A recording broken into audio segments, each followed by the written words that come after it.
첫 아들을 나 강보로 싸서 구유에 뉘었으니 이는 여관에 있을 곳이 없음이로라. 그 지역의 목자들이 밤에 밖에 자기 양떼를 지키더니 주의 사자가 곁에 서고 주의 영광이 그들을 두루 비추매 크게 무서워하는지라. 천사가 이르되 무서워하지 말라. 보라, 내가 온 백성에 미칠 큰 기쁨의 좋은 소식을 너희에게 전하노라. 오늘 다윗의 동네에 너희를 위하여 구주가 나셨으니 곧 그리스도 주시니라. 너희가 강보에 쌓여 구유에 누워있는 아기를 보리니 이것이 너희에게 표적이니라 하더니 허리는 수많은 천군이 그 천사와 함께 하나님을 찬송하여 이르되 지극히 높은 곳에서는 하나님께 영광이요 땅에서는 하나님이 기뻐하신 사람들 중에 평화로다 하니라. 아멘. 오늘 여러분들이 이렇게 뵈면서 여러분들이 동방박사와 같다 그런 생각이 들었습니다. 아니 웬 동방박사냐고요? 예. 오늘 눈이 많이 왔잖아요. 교회 나오시는 길이 미끄럽고 힘드셨죠? 예? 예. 눈길을 뚫고 여러분들 오시고 또 교회주차장 들어오시는데 나가고 들어오고 눈 때문에 많이 복잡하셨으리라고 생각이 드는데 동방박사들이 먼 길을 왔잖아요. 물을 건너고 산을 넘어고 강을 건너서 이제 왔던 것처럼 여러분들이 장애를 다 이기고 아기 예수님을 경배하고 찬양하는 자리에 오셨으니 얼마나 귀합니까? 그러게 여러분들이 다 제 눈에는 동방박사들처럼 보입니다. 이집사님 동방박사, 김장로님 동방박사, 최권사님 동방박사, 임권사님이 저기서 웃으시는데 임권사님 동방박사 이렇게 할렐루야. 예. 오늘 우리가 드린 예배가 하나님 앞에 기쁨이 되고 주님 주신 온전한 축복 여러분 가운데 함께 하시기를 주님의 이름으로 축원합니다. 예루살렘에서 이렇게 좀 떨어진 곳에 베들레헴이라고 하는 마을이 있었는데요. 그 베들레헴 근교에 있는 목장에서 양을 치고 있는 목자들에게 천사가 나타났어요. 그리고 이런 메시지를 전해 주었습니다. 무서워하지 말라. 보라, 내가 온 백성에 미칠 큰 기쁨의 좋은 소식을 너에게 전한다. 이런 소식을 전해 주었습니다. 세상에서 가장 크고 아름다운 소식, 이것보다 더 크고 귀한 소식이 없는 그런 소식을 너에게 전한다. 세상에 살던 사람들이 한 번도 들어보지 못한 가장 큰 기쁨의 소식을 너에게 전해주겠다. 천사들이 목자에게 그렇게 이야기를 했습니다. 그러면 천사들이 목자들에게 전해준 기쁨의 소식이 무엇입니까? 다른 것이 아니라 다윗의 동네에 너희를 위하여 구주가 나셨다. 그분이 곧 그리스도 주시다. 세상을 구원할 그리스도가 태어나셨다. 그리고 이 소식은 온 세상이 받아들여야 될 만한 깜짝 놀랄 만한 가장 큰 소식이다. 이것보다 더 큰 소식이 없는 큰 소식을 너에게 전한다. 천사들이 목자에게 이야기해 주었습니다. 그러면 그런 소식은 듣긴 들었지만 구주가 정말 태어나셨는지 안 태어나셨는지 어떻게 알 수 있는 것이겠습니까? 천사가 그래서 또 이야기합니다. 너희는 가서 강보에 쌓인 아기를 보리니 너희에게 표적이 되리라. 천사들이 목자에게 또 이야기합니다. 여러분, 그 당시에 유대 나라에 마구간이 얼마나 많았겠습니까? 유대 나라는 주로 목축업을 하는 그런 사람들이었기 때문에 집집마다 마구간이 있었을 것입니다. 그런데 여러분, 강보에 쌓인 아기를 보리니 그리고 구유에 넣으신 아기를 볼 것이다. 그렇게 이야기를 했어요. 여러분, 아기가 태어나자마자 여물통, 말밥통 거기에 누워있는 아기가 여러분 있겠습니까? 여러분, 아무리 가난하고 어려운 집에서도요, 아기가 태어나면 그 가정에서 가장 귀한 곳에 누이는 것이 상례인데 구유의 아기를 누이는 집안이 있겠습니까? 그러니까 마구간 말구에 누워있는 그 아기를 찾으면 그 아이가 바로 이 세상을 구원하기 위해서 오신 구주라고 하는 것을 금방 알게 될 것이다. 천사들이, 목자들이 그렇게 이야기를 해 주었습니다.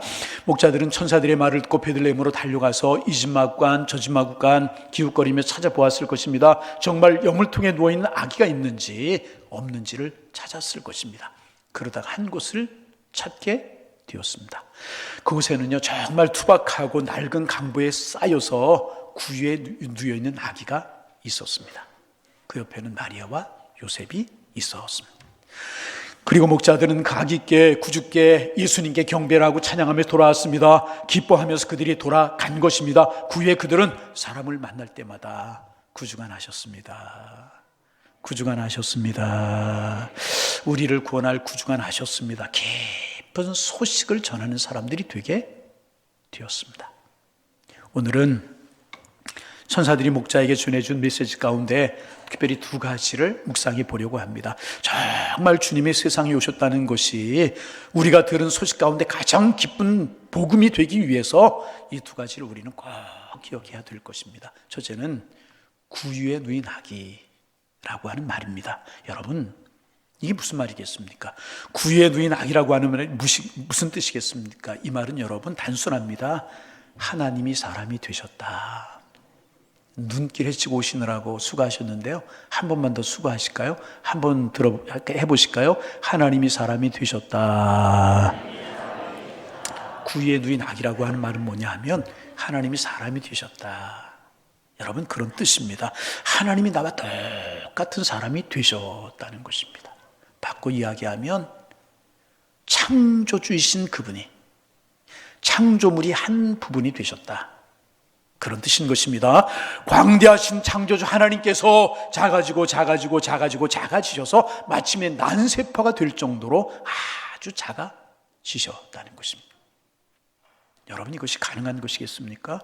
광대하신 창조주 하나님, 온 우주에 충만하신 하나님이 저 시골 마구간 말밥통에서 탄생하셨다는 것, 가능한 일이겠습니까?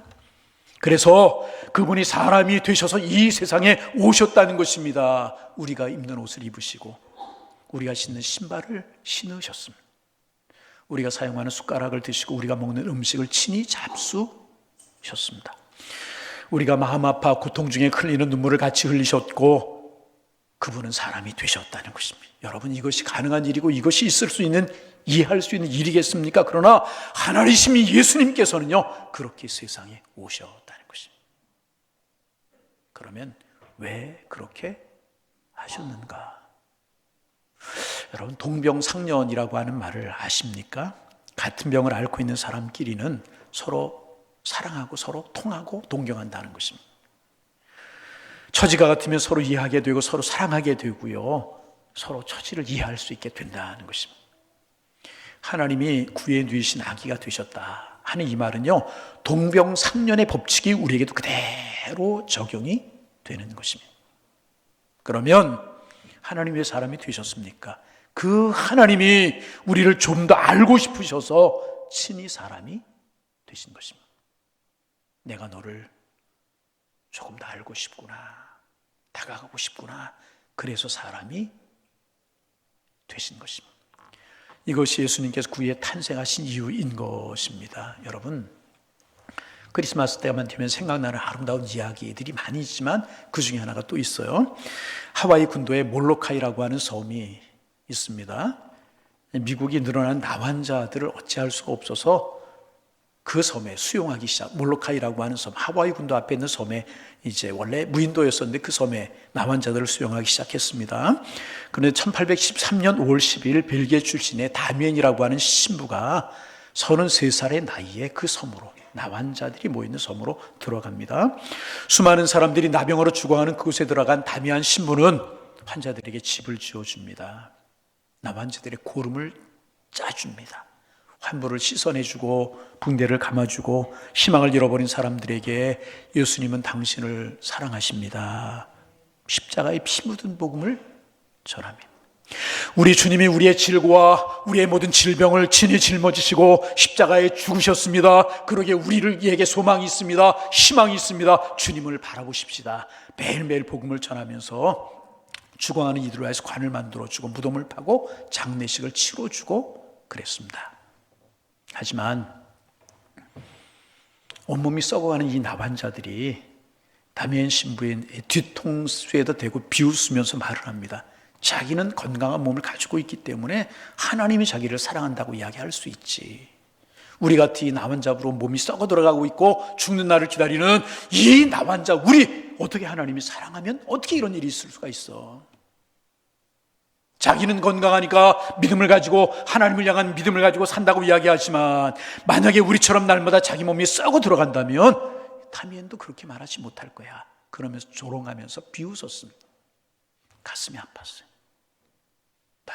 다미안은 하나님 앞에 기도하기 시작합니다. 주님, 저를 나환자로 만들어 주옵소서.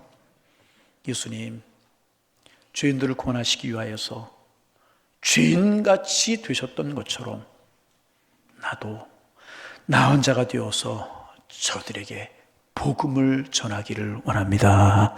저들에게 복음을 전하고 저들을 복음으로 살리기 위해서 하나님, 나도 나은 자가 되기를 원합니다. 나에게도 병을 주옵소서. 그는 기도하기 시작합니다. 여러분, 이게 할 수 있는 기도겠습니까? 그런데 다미안 선교사는 그렇게 기도했습니다. 그리고 그 기도를 드린 지 얼마 후에 선교 기금을 모금하기 위해서 한 사제를 만나서 대화를 나누던 중에 이 다미안 선교사가 촛불 위에 손을 잘못 얹어서 손이 촛불에 타고 있었습니다. 그런 다미안 신부는 이 자신이 손에 촛불에 타고 있다는 사실을 모르고 있었던 것입니다. 나병에 걸린 것입니다. 죄송합니다. 문둥이가 된 거. 옆에 있던 사제가 엄청난 충격을 받았습니다. 그리고 보면서 이야기합니다. 다미안, 드디어 자네도 문둥이가 되었구만. 나환자가 되었구만. 그래서 다미안 신부는 무릎을 꿇고 기도합니다. 주님, 감사합니다. 이제야 저도 저들에게 복음을 전할 자격을 갖추게 되었고 복음을 전할 수 있는 능력을 갖추게 되었습니다. 주님, 감사합니다. 기도를 드렸다. 얼마 후에 다미안은 감각이 점차 무뎌져 가고 눈썹이 빠지고 관절이 떨어져 나갔습니다. 손가락 마디가 떨어져 나가고 얼굴이 나환자의 모습으로 변해버렸습니다. 그 모습으로 그 섬에 있는 나환자들 앞에서 다미안은 외쳤습니다. 사랑하는 여러분, 주님은 우리를 사랑하십니다. 나환병에 걸린 우리를 사랑하십니다. 그리고 그 주님, 우리 같은 사람들, 우리 같은 환자들, 우리 같은 병자들, 우리 같은 사람들을 구원하시려고 이 땅에 오셨습니다. 복음을 외쳤을 때 수많은 나환자들이 마치 전류에 감전되듯, 기록에 보면 그렇게 되어 있습니다. 전류에 감전되듯 진한 감동을 받았고 그들이 마음의 문을 열고 복음을 받아들이게 되었다는 것입니다. 그 후에 3년 만에 죽음의 섬에서 800명이 복음을 받아들이는 큰 구원의 역사가 일어나게 되었습니다. 다미안은 그들의 참된 친구가 된 것을, 나환자들의 참된 친구가 된 것을 기뻐하면서 계속해서 5년도 그 섬에서 활동하다가 1889년 4월 15일 49살의 나이로 그의 생애를 마감했습니다. 섬의 모든 나환자들이 아버지가 돌아가신 것처럼 통곡을 했다 하는 것입니다. 그는 죽으면서 이런 유언을 남겼다고 합니다. 내 주님을 위해서 모든 것을 다 바친 나는 참으로 행복한 사람이었다. 형제들이여, 내가 죽거든 새벽마다 엎드려 기도하던 해변과 바루아 나무 그늘 밑에 나를 묻어다오. 그 후에 다미안 신부의 뜻이 널리 퍼지게 되었고 나병 치료를 위한 다미안 연구소가 세워지게 되었습니다. 그래서 철저하게 버림받고 있던 나병 환자들이 회복될 수 있는 길이 열리게 되었던 것입니다. 그 후로 수많은 나병 환자들의 마음에는 항상 다미안 신부의 이름이 들어가 있게 되었던 것입니다. 여러분, 구유에 누이신 그 아기를 찾아가서 그 구유를 붙들고 하나님, 정말 하나님께서 나처럼 되신 것인가요? 정말 나를 사랑하셔서 나처럼 되시기 위해서 구유에 탄생하신 건가요? 라고 묻는다면 하나님 뭐라고 대답하시겠습니까? 그래, 나도 너처럼 사람이 되었단다. 내가 너를 알고 싶어서 나도 너처럼 사람이 되었단다. 내가 죄짐을 지고 힘들어할 때 그 고통이 얼마나 힘든가를 알고 싶어서 내가 친히 죄인이 되었단다. 내가 가난의 짐을 지고 한평생 사는 그 인생의 맛이 얼마나 지독한 것인가를 내가 좀 맛보기 위해서 내가 너처럼 사람이 되었단다. 내가 세상에 사랑하는 사람을 잃고 고독하게 눈물 지으며 힘들게 하루하루 살아가는 그 모습이 얼마나 고통스러운 것인가 하는 것을 내가 좀 맛보기 위해서 나도 너처럼 사람이 되었단다. 내가 세상에 겪는 실패함을, 그리고 불안과 공포가 어느 정도 무서운 것인지, 너희들이 세상에 겪는 사탄과 마귀의 시험이 얼마나 지독한 것인가를 내가 친히 맛보기 위해서 나도 너처럼 사람이 되었단다. 내가 세상을 살며 당하는 배신이 얼마나 힘들고 고통스러운 것인가 내가 알기 위해서 나도 너처럼 사람이 되었단다. 우리 주님이 말씀하시는 것입니다. 그리고 구에 누신 악이라고 한 말이 우리에게 주는 메시지가 바로 이것이라 하는 것입니다. 여러분, 우리를 사랑하셔서 우리와 똑같은 몸을 입으시고 낮고 천한 말구에 탄생하셨습니다. 이 사실을 우리가 마음속에 깊이 담을 수 있다면 세상에 오신 주님이 나에게 엄청난 감격과 기쁨을 안겨다 주게 되는 것이라. 주님 우리를 사랑하십니다. 주님 여러분을 사랑하십니다. 여러분 곁에 구해 누신 그 주님 오늘도 함께 하시는 줄로 믿습니다. 또 하나 생각할 것이 있습니다. 이 가장 기쁜 소식, 다윗의 동네에 구주가 나셨다는 이 기쁜 소식을 천사들이 찾아와서 누구에게 먼저 알려주었습니까? 목자들에게 알려주었습니다. 여러분, 이거 보통 사건이 아닙니다. 하나님이 지금 천사들을 보내셔서 세상에서 가장 기쁜 소식, 가장 놀라운 소식, 가장 좋은 소식을 전하신다면 이것보다 더 큰 소식이 없고 이것보다 더 기쁜 소식이 없는 가장 기쁘고 가장 좋은 소식을 지금 전하고 계시는 것이라고 하면 우리 같으면 여러분 이 소식 들고 누구를 찾아가겠습니까? 권세 있는 사람들 찾아가지 않겠습니까? 로마 황제를 찾아가거나 헤롯을 찾아가지 않겠습니까? 아니면 서기관들이나 바리새인들 같은 지성인들을 찾아가지 않겠습니까? 그것도 아니라고 하면 니고데모, 아리마디오스 같은 부자로 사는 사람들을 찾아가서 이 귀한 소식, 좋은 소식을 전해주고 알려주어야 되지 않겠습니까? 그런데 하나님은 반대로 하셨습니다. 제일 먼저 목자들을 찾아가셨습니다. 우리 목자라고 하는 신분 잘 알고 있지 않습니까? 그 당시 제일 천대받고 살던 신분이 목자들이었습니다. 가난하게 사는 사람들. 원래 이들이 신분이 그런 신분이 아니었는데 세월이 흘러가면서 목자들의, 목동들의 신분이 그렇게 전락되었다고 그래요. 가난하게 살았어요. 적은 돈을 받고 밤새도록 남의 집에 양떼를 지켜주는 사람들이었습니다. 그리고 성전에 제사로 올라가도요, 다른 사람과 동등하게 나란히 서서 제사를 드리지 못하고 바깥마당에 서서 서성거리다 돌아오는 사람들이 목자들이었다는 것입니다. 그래서 이들의 신분이 얼마나 낮은지 법정에 가서도 증인으로 증언할 만한 자격도 주어지지 않는 사람들이 목자들이었다. 철저하게 무시를 당하고 멸시를 당하는 계급이 목자들이었다는 것입니다. 그런데 이런 목자들에게 하나님이 먼저 찾아가셨습니다. 상상할 수 있는 이야기겠습니까? 상상할 수 없는 이야기. 그래도 주님은요, 그런 사람들을 찾아가셨다는 것입니다. 가난한 사람들을 찾아가셨고, 병든 사람들을 찾아가셨고, 약한 사람들을 찾아가셨어요. 성경에 나타난 성탄의 사건들을 보면은요, 이것을 부인할 수 없는 사실이에요.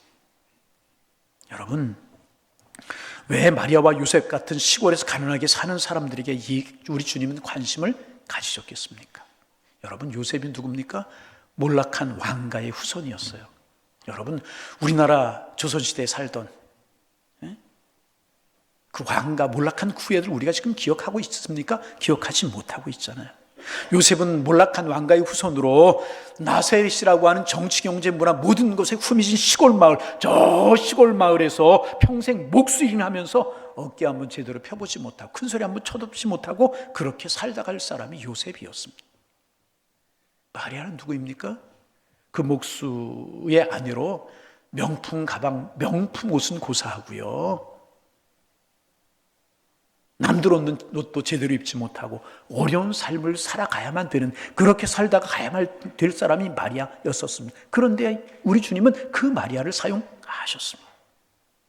그뿐입니까? 결혼해서 7년밖에 남편과 살지 못하고 80이 넘게 과부로 가난하게, 그래서 먹을 것이 없으면 조금 먹고 없으면 금식이나 하면서 살아가던 안나와 같은 여인들 하나님 왜 축복하셔서 메시아를 만나는 축복을 주셨습니까? 바로 그것이 하나님의 마음이었다는 것. 그것이 하나님의 마음이었다는 것입니다. 그러므로 여러분, 예수의 이름이 증거되는 곳마다 역사가 바뀌었잖아요.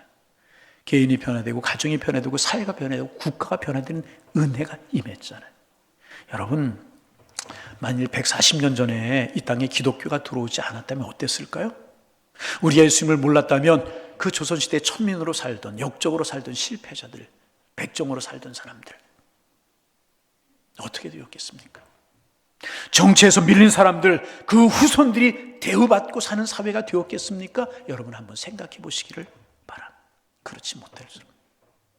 복음이 들어가는 것마다 변화되고 사회가 국가가 변화되게 된 거.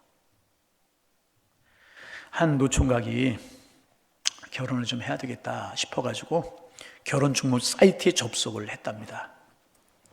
그랬더니 당신이 원하는 배우자의 조건을 입력하십시오. 그런 이제 글이 뜨더라는 것입니다. 그래서 간단하게 세 가지만 입력했다고 그래요. 첫째, 얼굴이 이쁘고 몸매가 좋아야 된다. 꿈도 야무지죠? 그죠? 두 번째, 좋은 직장 가지고 있어야 되고 모아놓은 재산이 많아야 된다. 세 번째, 성품이 좋아야 된다. 그러니까 노총각 됐죠. 그죠? 예. 세 가지를 입력했대요. 간단하게. 그랬더니 네 가지 질문이 탁 뜨더라는 거예요. 첫째, 당신의 키는 얼마나 됩니까? 얼굴은 잘생겼습니까? 둘째, 좋은 직장 다니고 있습니까? 모아놓은 재산이 있습니까? 셋째, 성품이 착합니까? 넷째, 당신의 학력, 사회적인 지위는 탁월하십니까? 가만히 보니까 해당되는 게 하나도 없더라고요. 그래요. 그래서 간단하게 노라고 대답할 수밖에 없었다고 그래요. 그랬더니 삑 하면서 이런 단어가 뜨더라는 거예요. 루저들 접속 금지 뜨더라. 여러분 루저라고 하는 말 아십니까? 이 노총각이 루저라고 하는 말을 몰라서 얼른 인터넷을 찾아보았더니 실패자, 패배자라고 하는 뜻이더라는 거예요. 실패자, 패배자 접속 금지 그러더라고요. 성공자, 정복자를 의미하는 위너라고 하는 말의 반대의 말이 루저라고 하는 말이죠. 여러분 예수님은 위너들, 승리자들 곁에 오신 것이 아니라 루저들, 실패자들, 낮은 자들, 외로운 자들 곁에 찾아오셨다는 것입니다. 말구에 찾아오시고 낳으시고 목자들을 찾아오신 것입니다. 그러므로 여러분 가난하십니까? 비관하지 마시기 바랍니다. 실패하셨습니까? 좌절하지 마시기를 바랍니다. 올해 어떤 삶을 살아오셨습니까? 낙심하지 마시기를 바랍니다. 병들어 계십니까? 너무 아파하지 마시기를 바랍니다. 오히려 그것 때문에 그 약한 것, 그 부족한 것, 나약한 것 때문에 하나님이 나를 주목하신다는 거예요. 부족한 것, 나약한 것, 그것 때문에 하나님이 오히려 우리를 찾아오신다는 것입니다. 그러므로 여러분 주님의 이름으로 부탁을 드립니다. 낙심하지 마세요. 절망하지 마시기 바랍니다. 우리가 가끔 다른 사람의 간증을 들을 때가 있지 않습니까? 간증이 무엇입니까? 나에게 은혜로 역사하시는 하나님에 관해서 말하는 것이 간증이지 않습니까? 그런데 하나님의 손길을 경험하고 큰 은혜를 경험했다고 간증하는 분들의 간증을 들어보세요. 주님이 언제 하나님께 자기에게 찾아오셨다고 은혜를 주셨다고 은혜를 베푸셨다고 고백합니까? 한결같이 실패했을 때, 부도가 났을 때, 남편이 세상을 떠났을 때, 자기가 병들어 누웠을 때 전부 다 고통당하는 과정을 통해서 주님이 자기를 찾아오셨다고 간증하지 않습니까? 그런 고통, 그런 어려움 없었다면 예수 안 믿을 사람도 많았다는 거예요. 절대로 믿지 않을 사람들 많았다는 것입니다. 그러므로 가난 너무나 탓하지 마세요. 그 가난 때문에 오히려 주님이 찾아오시고요, 여러분을 축복하실 줄로 믿으시기 바랍니다. 내가 실패자이기 때문에 하나님이 나를 주목하시는, 내가 남보다 뒤떨어지고 세상에서 낙오자가 되었기 때문에 하나님은 눈물 흘리는 나를 먼저 주목하시고 나를 어루만져 주신다는 것입니다.